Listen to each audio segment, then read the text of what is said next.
Hi Scorpio, welcome to Higher Source Tarot for a tarot reading for all Scorpio, Sun, Moon, Rising, and Venus. Thank you to all of you for your support. I think of you every single day and send you love and positive energy. I appreciate everything you do. And if you are new here, welcome to you.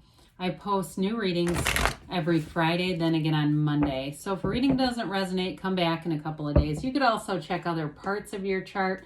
And if you're not sure what those are, there's plenty of free websites that will do your chart for you. I've had mine professionally done before, and it was exactly the same. So I know there's reliable stuff out there. Now, Friday's readings are always a general reading. Mondays are different every week. So one week there's a love reading. I'll do a pick a card reading, more detailed Celtic cross style readings. And then I also do predictive readings for years ahead and then the quarter. So if you like tarot and you like the channel, I'd love to invite you to subscribe to Higher Source Tarot.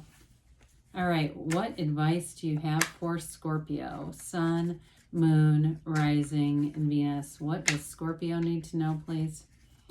For the best and highest good of all concerned. Well, we had a card come out, so I guess we'll get started here. Just one. That was really funny because it just almost fell right through the deck. Like, come on now, let's get going, right? You've got the Six of Cups, the Knight of Wands, the Star, the Seven of Cups. Interesting. The Wheel of Fortune, the Empress. What a beautiful reading. The King of Wands and Justice. My God, is that beautiful. Well, if you've been through some challenges, I feel like you've got a new beginning. I mean, you've got 5 major arcana here. This is significant. And especially, too, having something like the Fool pop out. You know, when I see this, it's like this new beginning. You even start to tell a story here. A turn of events moving in your favor that brings wish fulfillment. That's right here, okay? That it's available to you. It's available. Nothing has to be created. It's just matching up and aligning with the energy of what's already here. So with the Fool energy, this comes in to tell you there's a new beginning here. And it's like, it's all about having a fresh perspective. The Fool is completely open to every event, every situation, every person. He has absolutely no resentment, no hostility. He brings in this fresh, clean slate. You know, as you look at him standing on the precipice, there's nothing that holds you back here. You have absolutely no resistance. It's a completely unconditional energy. So anything in the past that's hurt you, it's all about letting go of that so you can begin anew. And they're trustworthy people around you. You also have the Sun and the energy of the Fool, which aren't very many cards that have the Sun. You stand in the sunlight of the Spirit, okay? And so it's an energy that tells you there's a transition coming for you, but it's for your best good. I mean, it's something that's going to release you. It's like this launch into this next chapter that's wonderful. So with the Six of Cups here, it's an energy of reciprocity, of being taken care of, giving and receiving. So you may find too, like at work or your neighbors, maybe you live in a snowy climate, your neighbor takes care of shoveling off your steps, that kind of thing, where people just do little things for you, but it's meaningful, right? We have acts of service. We always talk about the love languages, and that's one of them, right? If it's important to you, that act of service, but it shows up either way. And so that may be important too with a partner. You've definitely got love in this reading if you have a relationship that needs to be healed. I do feel like, especially with Justice, which I know it's kind of a strange card to pull in with that, but it is. It's like if it's a relationship, everybody wants to make things right. They want to move forward. You've got beautiful healing aspects here anyway. And so with the Six of Cups, that makes it possible too. It's that beauty and harmony. So the Knight of Wands brings in passion in a relationship. He's ready to move forward. I mean, this can be a relationship that you meet the person and you're in the right place at the right time. You've got the right energy and it all just moves forward like you're swept away. It's like the elopement kind of energy. Now, if it's a job-related thing for you, I do feel like you might have a new position coming in. It feels like something maybe within where you work there's an opening, and it seems like it happens very quick, like all of a sudden you're being approached and you almost can't say no. You know, one of those kinds of meetings, I feel like somebody gets sat down and the whoever's in charge of this is so excited. It's like, well, yeah, sure, I'll do this. And there's really no time to think it through. It's like all just moving forward. But, I just say relax and enjoy the ride with this, because nights are for your best and highest good. They bring in offers. They bring in things that you want.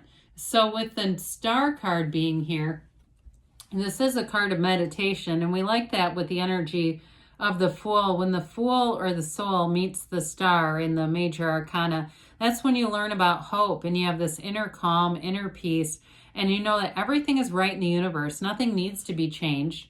Everything is here, it's available, and you're connected through source energy. You are the universe.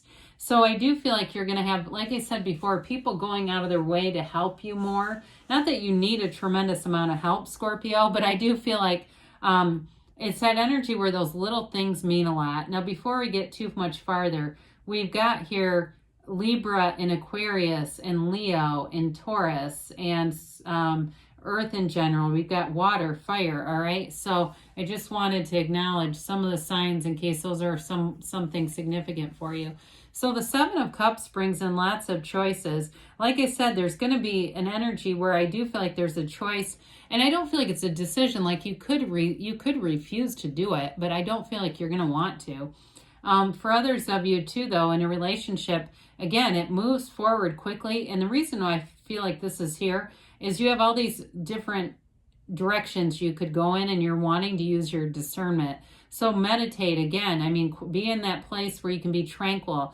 And that's like, part of the serenity prayer, not trying to pull an organized religion, because that's not me. I'm more spiritual. But when we ask for the serenity, we can't accept anything or make change when we don't have serenity, or the changes we make will be really chaotic. So it's just pulling in that serenity. So when we have the Wheel of Fortune here, things are definitely moving. There's a fast momentum to the whole reading, but it's exciting. This is like getting, like I said, something unexpected is coming in, whether it's a new person that you're meeting, because you definitely have love here, or that conversation that you've wanted, but it just has never seemed to be the right time or the right situation. Or again, there's a job that showed up early on. So the Wheel of Fortune is the wheel of life. It's just telling you, you're going through this portal. The wheel represents a portal into the divine. It's in multiple cards here. And so with this, you have high vibrational energy all around you. You vibrate and attract things that are in high quality. They're what you want. And sometimes they get delivered in ways that you might not be expecting in this energy, but it's still for your best good. It's not the wheel of misfortune, it's the wheel of fortune. So it's fortunate events aligning those co-occurring incidents or bridges of incidents that bring in the bigger desires. So the Empress, we talk about this, I kind of gloss over the picture on this. I feel like I need to slow down a bit. We talk about her representing luxury. You see all the pillows behind her? She's even got one of those like those roll pillows. Those are, affluent, right? There's luxury here. She's an energy of love. Yes, we know that. I mean, she's the mother of the tarot. She brings in that healing energy. And she's the kind of energy when you're in this, you will attract people. They'll feel like they can talk to you about anything. And you might even think, how do I get a filter on this one? I mean, my God, this person truly is telling me everything about themselves. I didn't ask. But in this energy, they feel like they can, and they will. And that's part of your allure, quite frankly. That's part of why you're getting all these opportunities, because people enjoy your energy. So she's creative. She lives in luxury. You're abundant in this. You're going to have new opportunities that are going to bring in more money, especially with that Wheel of Fortune. Somebody might even win some money if you're into that sort of thing or in an environment. I wouldn't go out and try to seek it out. What you are seeking is also seeking you. So we don't have to necessarily architect situations to try to win money. You'll be there. You'll know if it's for you. But either way, with the Empress, I mean, she brings in an energy of beauty. There's fruitfulness. It's like she's what we call the multiplier of forms and ideas. So the great ideas come, you're not afraid to share them, and they're very well received in this energy. Very creative too in your home. So if you're doing something to spruce things up, you'll be happy. You'll want to be at home and have people over in that in that kind of energy. So the King of Wands has charisma all over him. And I do feel like I said before, you have a relationship that takes off. It may be more them than you, Could be a fire sign coming in where they're excited. I mean, this kind of energy is like, it reminds me in a way of like Tony Robbins or somebody where they, you know, they're a great public speaker, but they've got just this internal energy that just comes out everywhere they go. But it's wonderful. I mean, it's high vibrational. This is an uplifter. I also will say, whoever you're attracting, this person is competitive, but I don't feel like they're competitive against you. It's not a relationship that engenders competition, because that brings in strife. I just don't see that. But I do feel like this person pushes themselves. They're a go-getter. It also could be you too in terms of career, because wands are upwardly mobile. And so you're making gains here. You don't have the Eight of Cups. I wouldn't have minded to see it, quite frankly. But with the Justice card, okay, things are balancing out. So if you feel like, hey, I paid the price of contrast, I welcome this reading, I open my arms up wide, I've been through hell and back, well, Justice comes in to say the universe sees that. Now, we always say nothing is wasted in the universe's economy. So we don't have situations that we go, oh my God, I wish I wouldn't have manifested. Actually, we do, but there's a reason for it, and it's okay to allow it to move forward. With this, you'll have the absolute truth coming out. That's what part of what the Justice card does for us. You get a truthful vision of your life. And some of you too, you may be filled with gratitude in this energy. I know it sounds kind of funny with him or her, actually it's a female. But I feel like you're going to see things in a new way. There's like this new perspective where you're really grateful even about the smallest things. So if it's fancy pillows that you found at TJ Maxx or Home Goods or whatever you want to call it, you're going to be liking them. You know, it's that kind of thing where you really appreciate and say, hey, this world isn't so bad. I understand it. I understand my value here and my purpose, and I see it manifesting every day. All right, let's see what else they have to say for you here, Scorpio. Well, we've got success. I'm telling you, you've got an energy of abundance and attraction. It's up to you. Of course it is. It's an inside job. And you've got let go, let the universe, let it go, let it flow. Perfect timing. So we said that too. If you're looking to attract somebody, you've got the right timing. You'll be in the right place. And you've got a yes. So good things are on the way for you, Scorpio. I love you, and I'll be back again soon.